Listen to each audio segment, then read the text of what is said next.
My name is Edwin Gu, an associate professor in the University of Nairobi, Department of Biochemistry.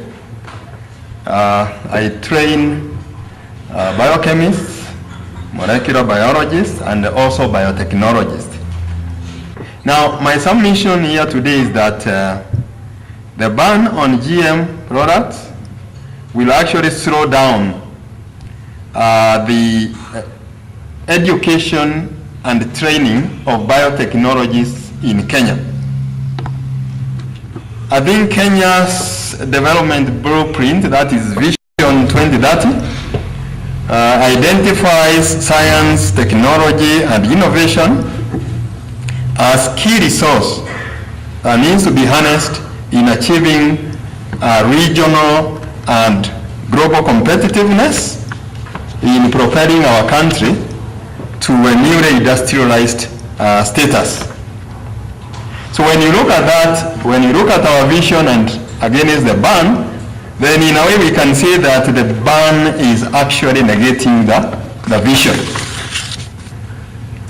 If I was a potential trainee and I want to take biotechnology as a course, and then there is this ban, and of course there is a lot of information that even comes from media, I will think that I am actually taking the wrong course, even at the long career. It kind of confuses our graduate and those who want to take this as their career. So they are not sure about it. They are not sure about the future. They feel that there are roadblocks that have been placed in terms of their career development.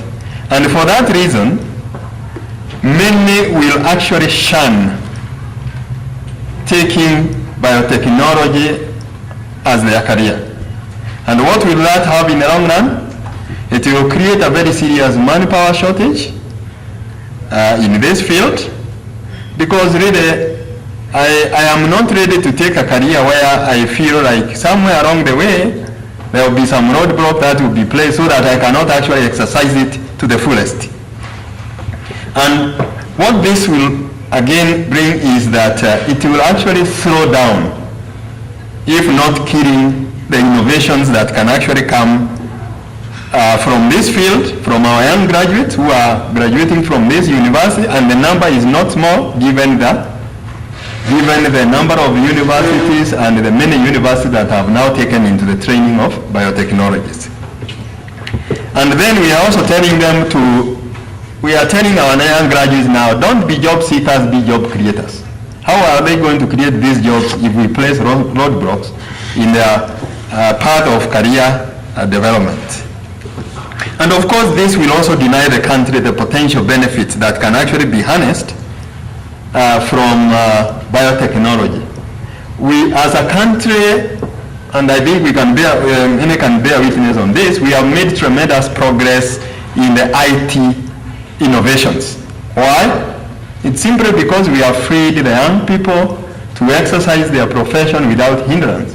And that is why we are realizing all these benefits that are coming from the IT, to an extent where even major multinationals have actually seen Kenya as a hub where they can come and pitch tents so that they can tap on the innovations.